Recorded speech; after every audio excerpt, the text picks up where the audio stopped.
tornando sul caso di Liliana Resinovic, praticamente dico questo, leggendo gli ultimi indizi, che i cani non possono parlare, ma quel cane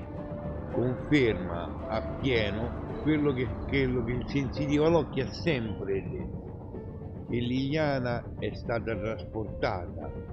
nel luogo del ritrovamento ed è morta in una casa, non è morta lì dove è stata ritrovata. E molto probabilmente, considerato che il 31 dicembre, prima no, ma il 31 dicembre voleva andare appunto dentro il luogo dove era il corpo in decomposizione di Liliana, conferma a pieno titolo quello che il sensitivo ha sempre dichiarato dall'inizio di questa stessa storia. Niente, attendiamo, continuiamo a attendere qualche informazione,